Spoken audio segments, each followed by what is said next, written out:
Arsenal now 4 points behind leaders Liverpool, but with all the injuries, do you think that they can actually mount a genuine title challenge? Uh, it's difficult, right? And I think this is a different Premier League year to what we've seen in previous years. It's an Arsenal team that have had an up and down season, but for their sakes, I hope they're back on track after that win against Spurs in midweek. And off the back of going out of two cup competitions, or not out of the Carabao Cup yet, but it's going to be very difficult to go to St James's Park and overturn the two-goal deficit, and then losing in that fashion to Manchester United. It was very doom and gloom around Arsenal, but nothing like a North London derby to lift spirits again. And if you talk to Arsenal fans today, they're way more optimistic than they were maybe a couple of days ago. So they will hope that Liverpool continue to drop points, which they have been doing in recent weeks.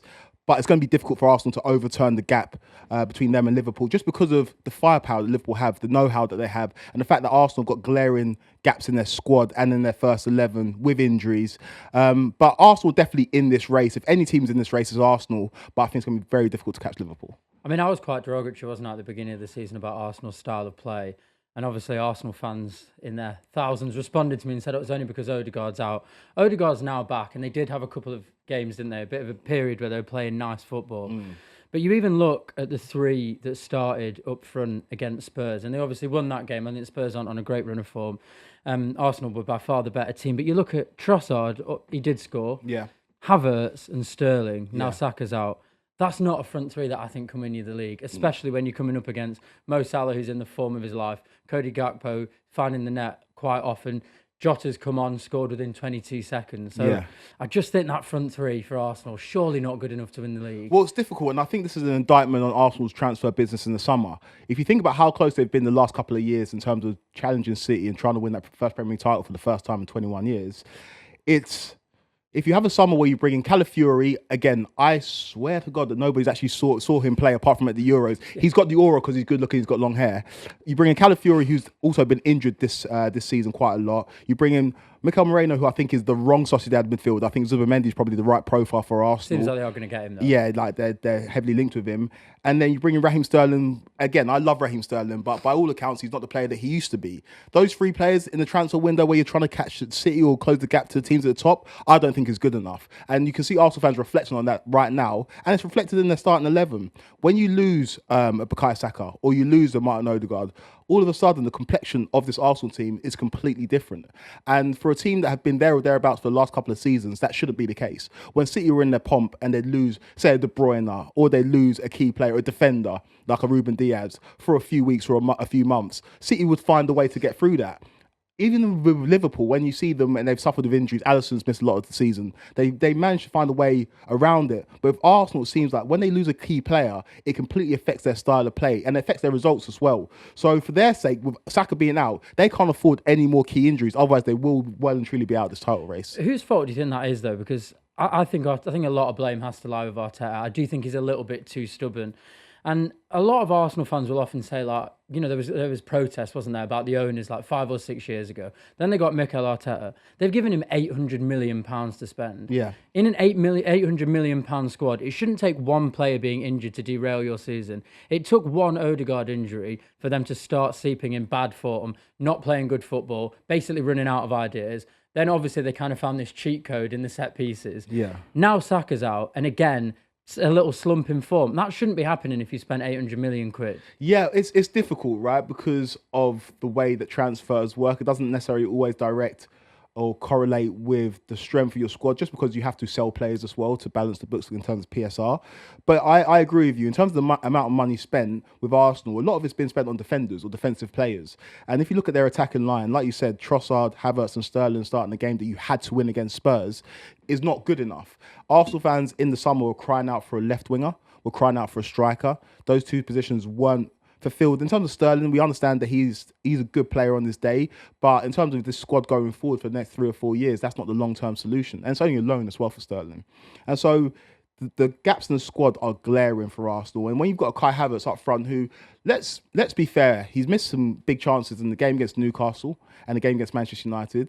But in the last 3 league games that he's played, he scored 2 goals. He has served a purpose for Arsenal, but he's not an out-and-out number 9. We're talking about the gaps in the squad, right? 2 weeks, just over 2 weeks left of the January transfer window. They're just 4 points behind Liverpool in the title race. The problem is every club who is willing to sell knows that Arsenal are desperate to buy. Yeah. But who would you go in for? Because I've been saying for the last few weeks, I've been very vocal about it. Ademola Lookman is a player who I think if I was Arsenal, I would spend whatever it takes to bring him back. Because I think a lot of times when it happens with these young English players and they go abroad, honestly, I think they find their mojo back, but I think they're desperate to come home. Yeah. And I think Ademola Lookman would be desperate to come back. He'd be desperate to go to Arsenal. And it just seems like a perfect fit. He's played in the Premier League before, albeit not to a particularly high level, but he knows what it takes. Yeah. He's now got to that high level, proven it in big European moments. He won the Europa League with a hat-trick. Not many people can say they've scored a hat-trick in a European final. That's who I'd bring in. But who do you think? Do you think they need a striker? Do you think they should prioritise that? Or Well, on Lookman, I think that we can be guilty of being very Premier League centric. And if you look at his situation right now, he's playing for Atlanta, who are in the title race in Serie A. He, like you said, won the Europa League last season. He's very comfortable there. To prize him away from a team that are chasing the title in January is going to cost you a lot of money. And I don't necessarily know if he is the solution for Arsenal on that left-hand side or anywhere along that front line.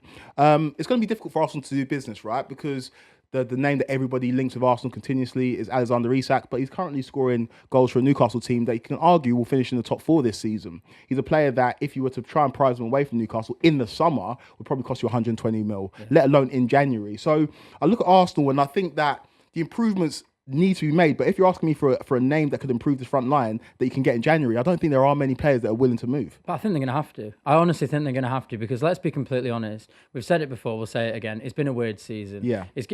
City aren't going to be this bad next year. Yeah. They're just not going to be. Liverpool will have an extra year of Arne Slot under their belt. They'll also have money to spend in the summer, which they will. So they will strengthen.